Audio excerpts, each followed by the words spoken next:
Kamusta na nga po mga master at sa ngayon ay ating ipagpapatuloy ng gisahin ang chapter 135 at 136 sa manhwa series ng Solo Max Newbie. Kaya't atin na nga pong agarang umpisahan. Sa pagpasok nga nitong dalawa sa Royal Court ay muli silang binati nitong duki na si Beinstern bilang mga bayani at hindi na bilang mga kriminal. Humingi pa nga ito ng kapatawaran dahil sa naganap na insidente sapagkat lubha nga raw naging tensyonado ang lahat buwat sa umiigting na digmaan kontra sa Murim. Natatawa pang ang pahayag nitong si Beinstern para sa individual na kanyang karap na kung alam lamang niya na nagtataglay ito ng ganong klase ng kapangyarihan ay agaran siya nitong iimbitahan kaagad sa imperyo. Dagdag pa nga nitong duke na malamang nga daw ay pagod na rin etong si Jinyuk matapos ang mga di inaasahang pagkakaunawaan at pangyayari ngayong araw.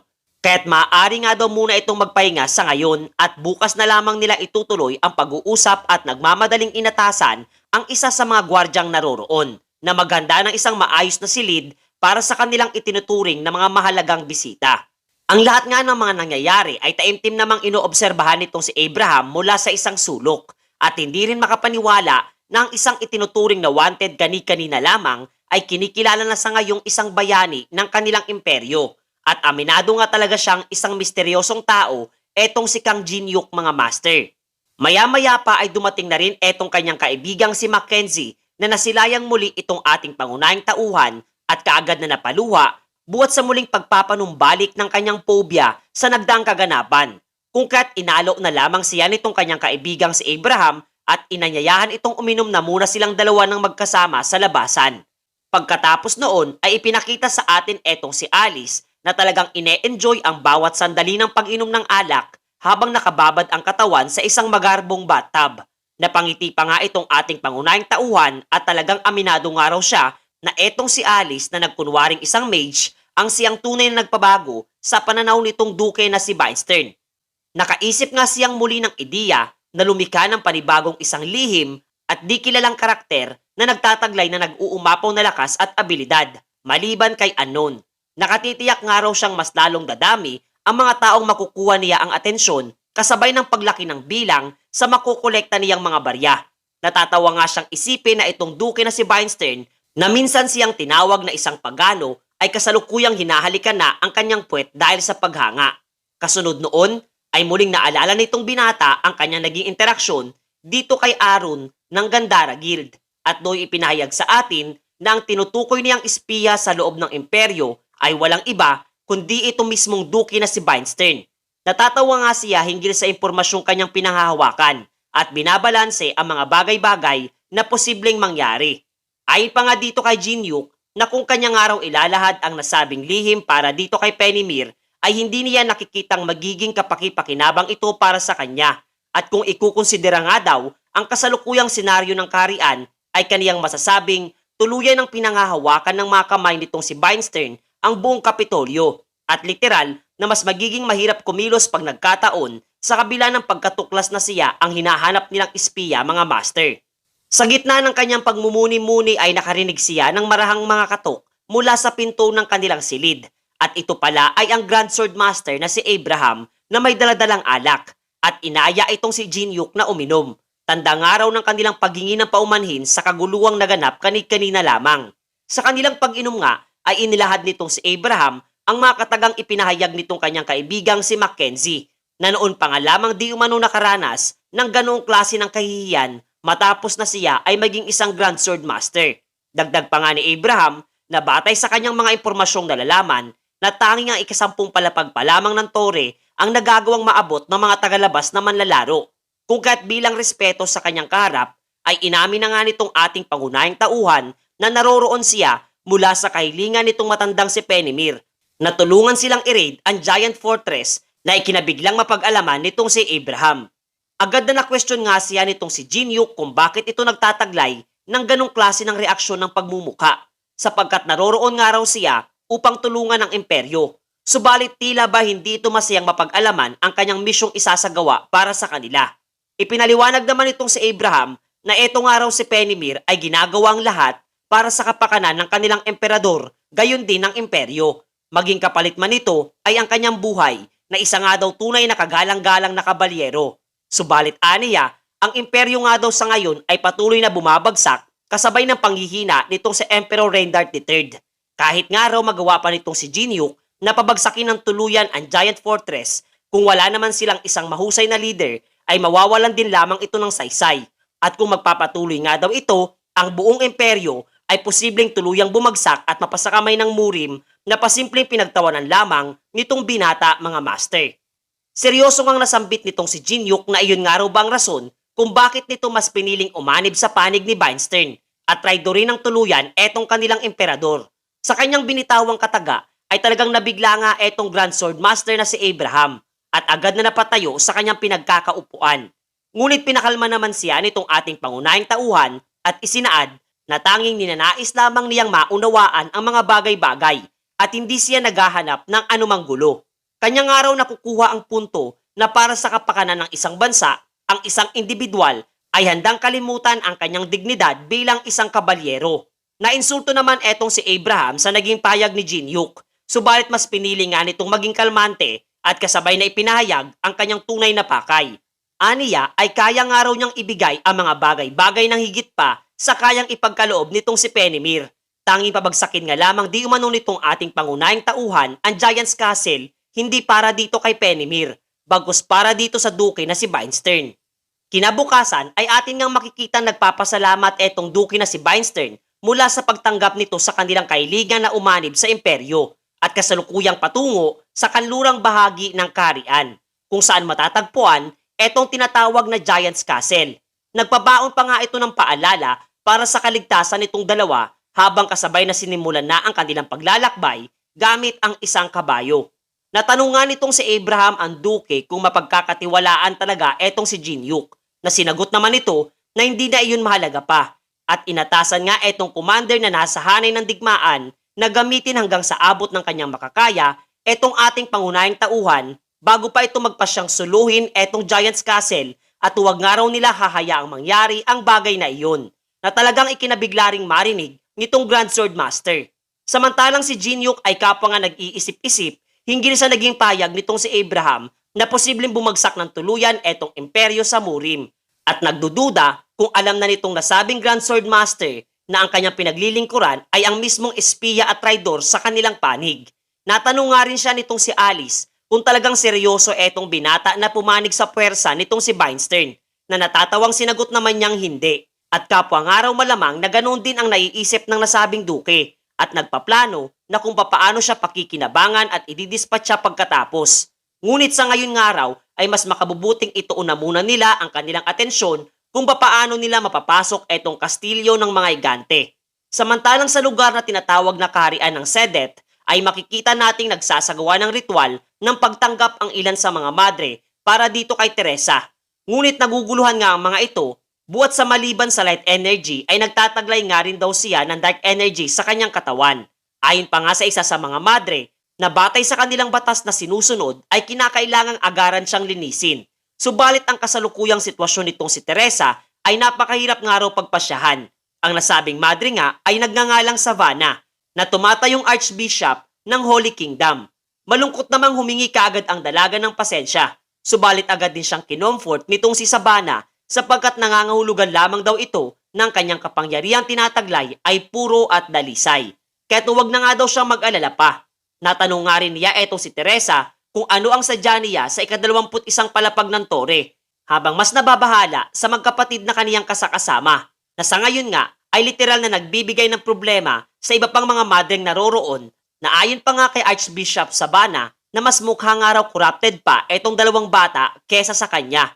Dagdag pa nga niya na nagtitiwala siya sa dalaga sapagkat itinuturing nga raw niya siyang anak. Subalit kinakailangan nga daw niya ng isang maayos na paliwanag mula kay Teresa upang magawa niyang makumbinsi ang iba pang mga madreng naroroon. Kaya't bakit nga daw ba niya ito ginagawa sa Sedet Kingdom?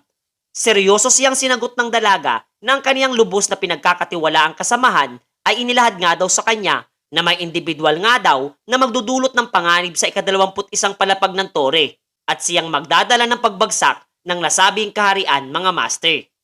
Napabuntong hininga nga etong si Archbishop Savannah at malamang nga raw na isang divine will ang kanyang pagdating sa nasabing lupain.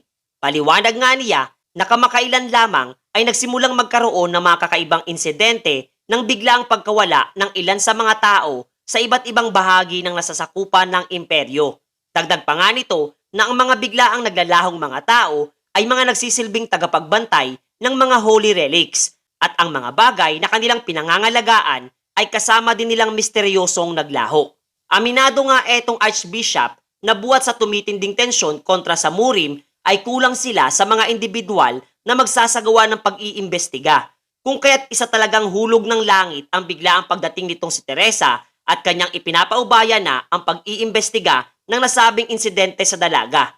Pagkatapos ay pinakita sa atin ang nakaraan kung saan inamin na nga rin sa kaniya ni Jinyuk na ang Demonic Association ay kapwa nasa ika-20 palapag na ng tore at sinasamantalang kaguluhan sa pagitan ng Murim at Imperyo at malamang na nagpaplanong magsagawa ng pagtawag ng makapangyarihang demonyo sa naturang lokasyon.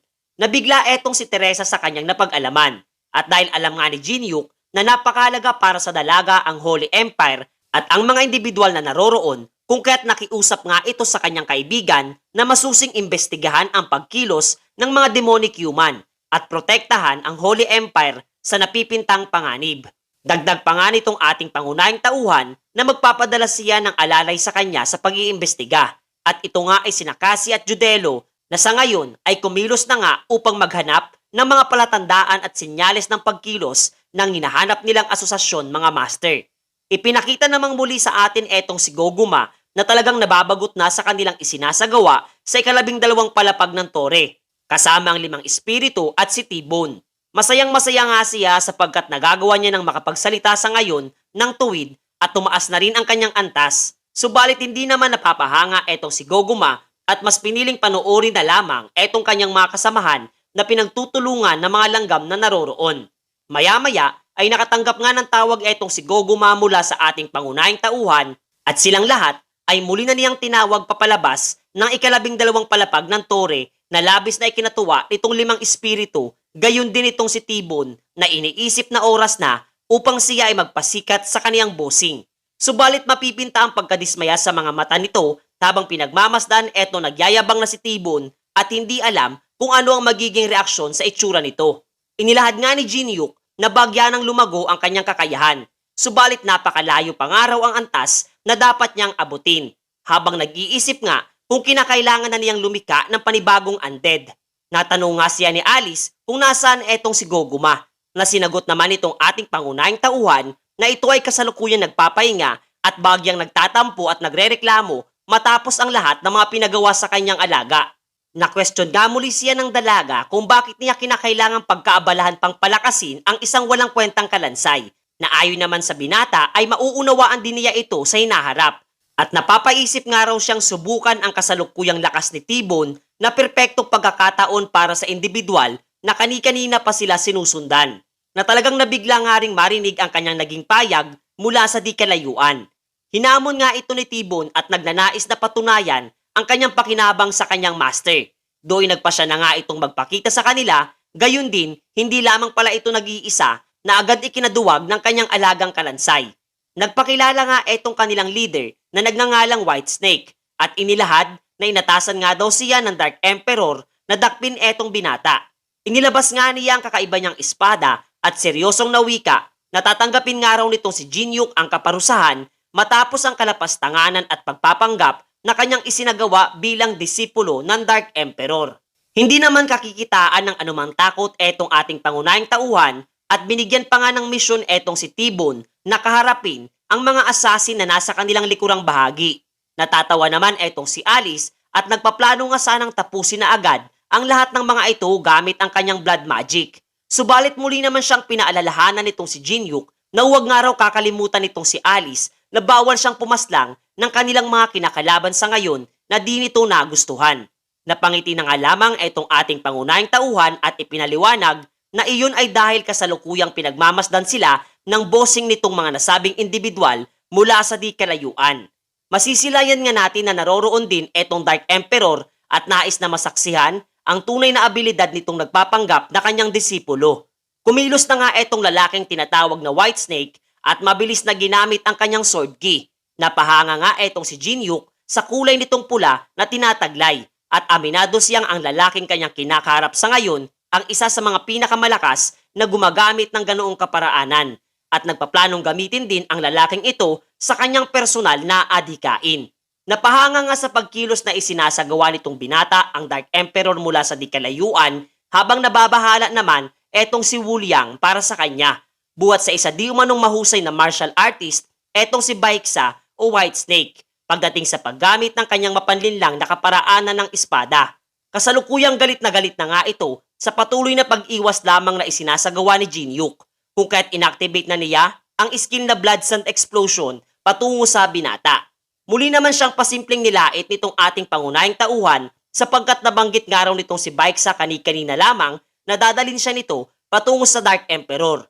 Ngunit seryosong ginagamit na nga raw niya laban sa kanya ang mga nakamamatay nitong kaparaanan batay sa kanyang pag-oobserba kasabay ng patuloy nitong pag-iwas. Hindi nga makapaniwala etong White Snake sa kanyang nasisilayan sapagkat aminado nga siyang ginagawa na niya ang lahat. Subalit hindi niya magawang matama-tamaan man lamang etong binata. Nabigla nga rin siya nung mapatingin siya sa isang dako at napuna na ang lahat ng kanyang mga kasamahan ay tuluyan ng pinabagsak nitong nagyayabang na si T-Bone at ipinapamalas ang kanyang husay sa pakikipaglaban. Gayon din sa direksyon nitong si Alice na isinaad na magpasalamat nga raw ito kay Jin Yuk sapagkat hindi ito pumayag na dumanak ang dugo sa kanilang kinaroroonan. Hindi nga makapaniwala etong si Baeksa na ganoon na lamang kadaling maididispatcha ang lahat ng kanyang mga kasamahan. Doy ka pa nga narinig niyang ipinahayag nitong si Jin Yuk na ngayong wala ng mga asurot pang naroroon ay kanila na nga daw susubukan kung gaano pinapahalagahan ng Dark Emperor ang isang kagaya niya habang nagpapakita ng nakababahalang ekspresyon ng kanyang pagmumuka mga master.